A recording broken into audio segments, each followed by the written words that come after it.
Class 12th WhatsApp everyone, this is Umang Sharma from आपका सहपाठी। और आज के सेशन में हम करने वाले हैं आपकी एनसीईआरटी की बुक का chapter issue and redemption of debenture का क्वेश्चन नंबर 8। इससे पहले वाले क्वेश्चन नंबर 7 तक हम ऑलरेडी सॉल्व कर चुके हैं, जिन सबके लिंक आपके डिस्क्रिप्शन में है। अगर आपने वो नहीं देखे हैं तो देखो, कुछ समझ में नहीं आता कमेंट बॉक्स में बताओ क्या चीज़ें आपको समझ में आ रही है, हम डिस्कस करेंगे। स्टार्ट करने से पहले मैं एक छोटी सी बात आपको बोलना चाहती हूँ कि आप लोग जो कमेंट्स करते हो उस सबके लिए दिल से थैंक यू सो मच। मतलब अब मैं उन सारे स्टूडेंट्स का यहाँ पे नाम तो नहीं ले सकती क्योंकि काफ़ी सारे स्टूडेंट्स हैं, लेकिन आपके इतने अच्छे कमेंट्स देखकर बहुत अच्छा लगता है। मतलब काफ़ी मोटिवेशन मिलता है मुझे लगता है कि ठीक है चलो, जिनके लिए मैं इतना काम कर रही हूँ बच्चों के लिए, उनको काम पसंद आ रहा है, बस मेरे लिए वही काफ़ी है। उसके लिए दिल से thank you so much. Start करते हैं क्वेश्चन नंबर 8 के साथ। क्वेश्चन नंबर 8 में क्या बोला जा रहा है, देखो क्वेश्चन अगेन हिंदी इंग्लिश दोनों में है। जैसा आपको आपका सहपाठी का पैटर्न पता ही है कि क्वेश्चन हिंदी और इंग्लिश दोनों में होता है, तो जो भी आपको सही लगता है आप वो देख सकते हो। R limited offered 20 lakh 10% debenture of ₹200 each. मतलब आर लिमिटेड ने 200 रुपए वाले प्रत्येक 20,000 10% ऋण पत्र इशू किए हैं, और साथ में 7% तो उस पर डिस्काउंट है। ठीक है, रिडीमेबल एट प्रीमियम ऑफ 8% और 8% का प्रीमियम है। After 9 years record necessary journal entries करनी है आपको। अब आप यहाँ पे थोड़ा सा एक चीज का ध्यान दो, पहले मैं थोड़ा एक्सप्लेन करूंगी और उसके बाद जर्नल एंट्री करूंगी। ये कॉन्सेप्ट की क्लियर होना आपके लिए बहुत जरूरी है। देखो अब इसमें क्या बोला जा रहा है आपको कि पहले तो आपने ऋण पत्र, मतलब जो आपने लोन लिया है उस टाइम पहले आपका जो डिवेंचर है उसकी वैल्यू कितनी है, 100 रुपीज। पर जब आपने लोन लिया तो उस टाइम पे आपने बोला कि हम डिस्काउंट देंगे। मान लेते हैं डिस्काउंट दिया जा रहा है 5 रुपए का, तो 95 हो गया, है ना। उसके बाद में क्या बोला जा रहा है, उसके बाद में आपसे ये बोला जा रहा है कि आप प्रीमियम पर वापस करोगे। इसका मतलब जो 100 रुपए वाला था वो आप 9 साल बाद 9 years बाद कितने में वापस करोगे। मान लेते हैं कि 110 रुपए आप वापस करोगे। तो आप एक चीज देखो, यहाँ पे 100 का आपका ऋण पत्र है, पहले ही आप 5 रुपए के नुकसान पर हो, क्योंकि आज जब आपने लोन लिया तो आपने डिस्काउंट दे दिया, तो 5 रुपए के नुकसान पे तो आप यहाँ पर हो। और वापस कितना करना है आपको, 110। तो हम अगर देखा जाए तो टोटल आपको लॉस कितने का हो रहा है, 5 का यहाँ और 10 का यहाँ, यानी टोटल 15 रुपए का लॉस फर्म को हो रहा है। ठीक है, मतलब मुझे लगता है ये आपको समझ में आया होगा कि कैसे 5 रुपए तो आपने पहले डिस्काउंट दे दिया जो आपको यहाँ 7%, मैं बस एक एग्जाम्पल के रूप में, बाकी जनरल एंट्रीज जब बाद में करेंगे तब देखेंगे। तो ये तो वो 5 रुपए है जो आपने बोला कि हम डिस्काउंट पे इशू कर रहे हैं। दूसरी चीज आपने बोला कि भाई हम प्रीमियम पर आपको पैसा वापस करेंगे। वापस करना ज्यादा, अगर आप पैसा वापस कर रहे हो तो वो भी एक फर्म के लिए नुकसान ही है।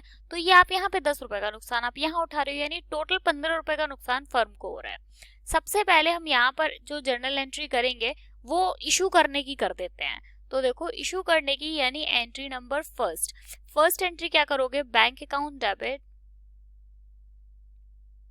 Account debit to bank account debit to percent, कितना परसेंट है यहाँ पे, 10%। ठीक है, 10% डिवेंचर एप्लीकेशन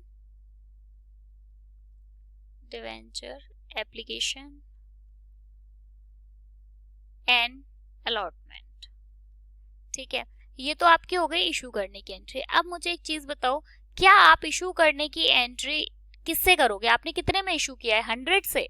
नहीं, 100 का तो आपका केवल डिवेंचर था, आपने इशू तो 95 में किया है। आपने इशू कितने में किया है, 95 में किया है। तो वही वाला कॉन्सेप्ट आप यहाँ पे याद रखो। लेकिन इसका मैं अभी यहाँ पे आपको अमाउंट लिख के नहीं बता रही हूँ, पहले मैं एंट्री नंबर 2 करती हूँ। सेकेंड एंट्री में आप क्या करोगे, पैसा ट्रांसफर करने की एंट्री करते हैं। पैसा ट्रांसफर करने की सिंपल एंट्री जो कि आप हमेशा से कर रहे हो वही एंट्री होगी। 10% debenture application and allotment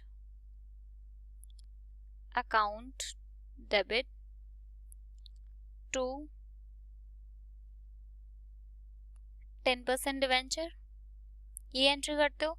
but अब आप क्या करो, क्या आप 10% डिवेंचर में ऐसा करोगे कि आप 100 रुपए लिख सकते हो? नहीं लिख सकते। क्यों? क्योंकि आपको वापस कितना करना है, 110। तो आप मतलब कुछ तो आपको करना, जैसे अगर मैं यहाँ पे 100 रुपए लिख दूं तो जब भी कोई 9 साल बाद एंट्री देखेगा तो उसको क्या लगेगा, उसको लगेगा कि आपको केवल 100 रुपए वापस करने हैं। लेकिन आपको 100 वापस नहीं करने हैं, आपको वापस कितने करने हैं, 115 वापस करने हैं। तो क्या पूरा 115 इसमें लिख सकते हैं? नहीं लिख सकते। 100 आपको इसमें लिखना पड़ेगा और बाकी का जो बचा हुआ अमाउंट होगा यानी 5-10 रुपए जो होगा वो आपको क्या है, सिक्योर, आपका जो security premium, security premium, but हम उसे यहाँ पे सिक्योरिटी प्रीमियम नहीं बोल सकते, हम उसे यहाँ पे क्या बोलेंगे, प्रीमियम रिडेम्पशन। क्योंकि आपको सिक्योरिटी थोड़ी ना है, वो सिक्योरिटी तो शेयर में होती है, ये तो आपको रिडेम्पशन के टाइम पे वापस करना है इसलिए। तो जर्नल एंट्री में आप यहाँ लिखोगे to premium on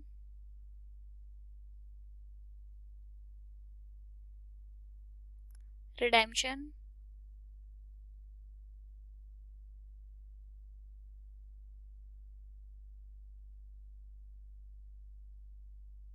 off debenture. चलो मैं आपको यहाँ लिख कर ही बता देती हूँ। ये 100 रुपए आपने यहाँ लिख दिया, ये आपका कितना बचा यहाँ पे, 10 रुपए आपने यहाँ लिख दिया। अब यहाँ पे कितना है आपका, अगर हम हमारे उसके हिसाब से देखें जो हमने ऊपर फिगर्स मान के चले हैं वो, तो ये 95 में आपने इशू किया था, 100 रुपए आपका जो डिवेंचर का अमाउंट जो आप ट्रांसफर करोगे वो, और 10 रुपए वो जो आपको और एक्स्ट्रा में प्रीमियम में आपको वापस करने हैं वो वाले। बट आप देखोगे तो ये एंट्री टैली नहीं हो रही है, यहाँ पे 110 है और यहाँ पे 95 है। इसका मतलब कि जो डिफरेंस है वो क्या है, तो आप फर्म को लॉस हो रहा है, जो फर्म को लॉस हो रहा है। अब आप चाहो तो आप एक काम कर सकते हो, लॉस को आप अलग अलग भी लिख सकते हो। कैसे अलग अलग लिख सकते हो, या एक काम करो कि लॉ आप ऐसे लिख सकते हो कि loss on issue of debenture debit to, और साथ में discount on issue of debenture debit. लेकिन मैं एक चीज देखो ना, डिस्काउंट भी तो आपका लॉस ही है। जो आप डिस्काउंट दे रहे हो 100 रुपए वाले को 95 में दे रहे हो 95 में, तो ये 5 रुपए भी तो आपका लॉस है। तो हम अलग अलग नाम से क्यों लिख रहे हैं, मैं इसलिए इसको एक ही नाम से लिखूंगी। यहाँ पे मैं लिखूंगी loss on debenture, issue of debenture debit. ठीक है, अब कितने का लॉस हो रहा है वो आप देखो, यहाँ पे आपका ये था 110 और ये है आपका 95। कितने का लॉस हुआ है आपको, 15 रुपए का। ये आपकी एंट्री ऐसे टैली हो जाएगी, एंट्री टैली हो जाएगी। यही एक तरीका है। या आप मतलब वो जो मैंने आपको बताया कि आप डिस्काउंट को यहाँ अलग दिखा देते और लॉस को अलग दिखा देते, लेकिन लॉस बड़ी चीज है, डिस्काउंट छोटी चीज है, इसलिए हमने उस डिस्काउंट को भी लॉस में कंसीडर कर लिया है। होप आपको ये समझ में आया होगा। अगर आपको ये वाला कॉन्सेप्ट समझ में आ गया तो अब आप ये क्वेश्चन आराम से कर सकते हो। ठीक है, और यहाँ पे जो ये वाली फर्स्ट वाली एंट्री थी वो आप 95 से करोगे, क्योंकि फर्स्ट एंट्री जो हम कर रहे हैं वो हम इशू की एंट्री है। ठीक है, मैं एक बार और इसको समझाऊंगी आपको, मतलब मेरा मन है आपको समझाने का ताकि आपको समझ में आए। इस टाइप के क्वेश्चंस बहुत आते हैं। हो क्या रहा है, सिचुएशन क्या है कि आपका 100 रुपए का डिवेंचर था जो कि आपने जब आपने इशू किया तो उस टाइम पर आपने बोला कि हम डिस्काउंट देंगे। जब डिस्काउंट दोगे आप, तो जब आप इशू करोगे तो मुझे एक चीज बताओ, क्या पब्लिक आपको 100 रुपए देगी? नहीं देगी। पब्लिक आपको केवल 95 ही देगी। वो ये बोलेगी कि जब आप डिस्काउंट दे रहे हो तो हम 100 क्यों देंगे आपको, हम आपको 95 देंगे। तो पहले तो फर्म को यहाँ पर ही नुकसान झेलना पड़ गया 5 रुपए का, 100 रुपए वाला आप 95 में दे रहे हो। उसके बाद में 100 रुपए वाला 95 में दिया, ये समझ में आ गया होगा। 100 रुपए का आपका डिवेंचर है, ये समझ में आ गया होगा। लेकिन क्या क्वेश्चन में दिया है कि आप प्रीमियम पे इशू कर रहे हो, तो अगर आप प्रीमियम पर लो मतलब अपने डिवेंचर्स दे रहे हो तो आप एक चीज देखो ना कि 10 रुपए का प्रीमियम मान के चलते हैं, तो क्या आपको वापस कितना करना है, टोटल मिला के 110 रुपए।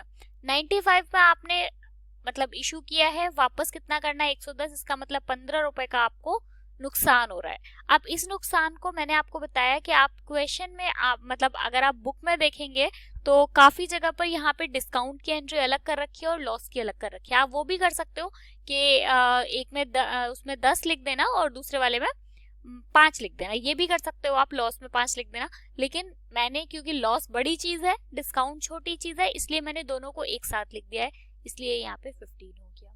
होप आपको ये कॉन्सेप्ट क्लियर हुआ होगा। ठीक है, ये आप इस तरीके से कर लेंगे। ये कैलकुलेशन इसकी बहुत इजी है, इसमें कुछ कैलकुलेशन नहीं है मेन, इसमें ये कॉन्सेप्ट मेन था, तो मैंने कोशिश की आपको समझाने की। इसके बाद में हम इसी चैप्टर का, इसी एनसीईआरटी की बुक का ही देखते हैं क्वेश्चन नंबर 9।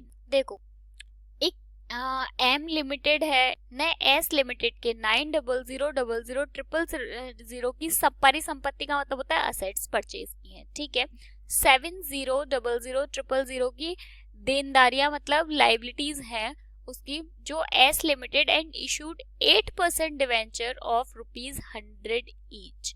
आपको जर्नल एंट्रीज करनी है। सिंपल सी बात है, एक कंपनी ने दूसरी कंपनी को की असेट्स को खरीद लिया है जिसके ऊपर पहले से कुछ लाइबिलिटीज थी। तो अब हम देखते हैं इसकी जर्नल एंट्रीज कैसे होंगी। तो इसकी हम आ जाते हैं एंट्री नंबर फर्स्ट पर। फर्स्ट जो जर्नल एंट्री होगी वो क्या होगी, सन्ड्री असेट्स, मतलब आप पहले वो कर रहे हो, मतलब आपने खरीद रहे हो तो पहले खरीदने की एंट्री करनी पड़ेगी। सन्ड्री असेट्स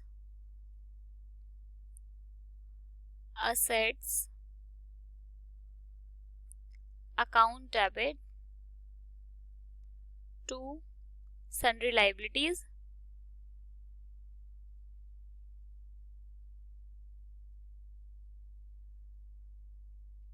अब देखो असेट्स कितने की हैं आपकी, 900000000, और जो लाइबिलिटीज हैं वो कितने की हैं, 70000000। ठीक है, अब लेकिन यहाँ पे ये एंट्री हमारी टैली नहीं कर रही है क्योंकि असेट्स हमारी ज्यादा की हैं और लाइबिलिटीज जो है वो कम की हैं। तो इनके बीच का जो डिफरेंस होगा वो हम फर्म के नाम से चढ़ा देंगे। फर्म का नाम क्या है, एस लिमिटेड। कितना डिफरेंस है इन दोनों के बीच का, इन दोनों का डिफरेंस है 830000000। नरेशन लिख देंगे, assets and liabilities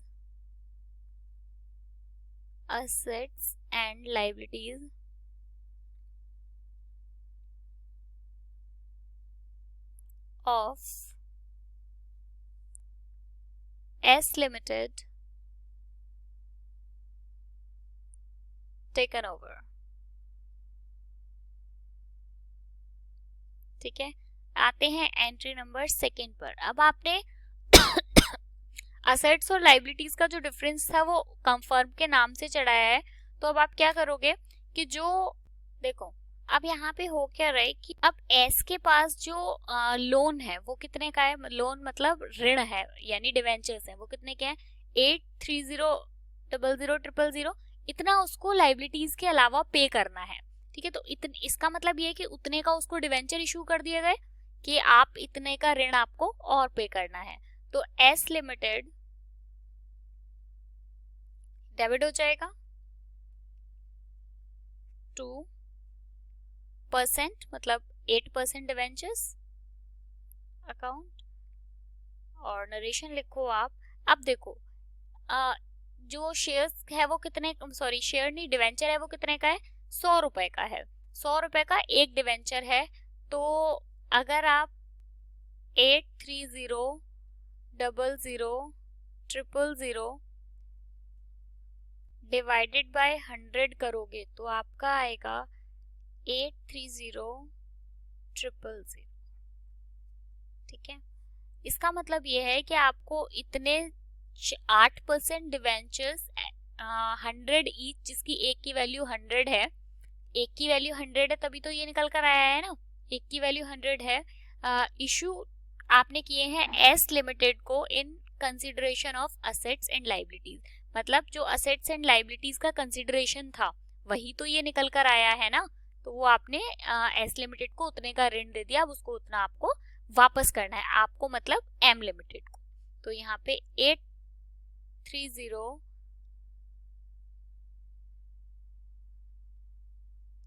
8% debentures at the rate 100 each issued to S Limited in consideration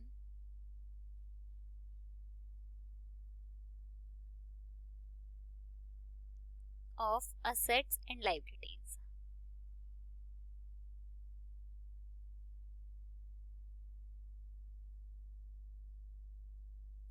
कितना है?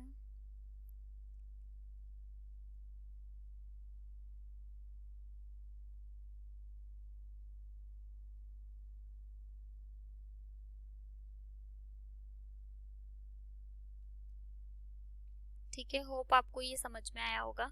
एक कंपनी ने दूसरे कंपनी से असेट्स परचेज की हैं। अब अगर आप किसी की असेट्स परचेज कर रहे हो तो मतलब आप उसकी फर्म खरीद रहे हो, उसकी इतनी लाइबिलिटी दी, जो बाकी का बचा हुआ इनका बैलेंस था उतने के आपने उसने डिवेंचर्स ले लिया आपसे कि ठीक है मैं इतना चुका दूंगा, ऋण है वो एक तरीके से।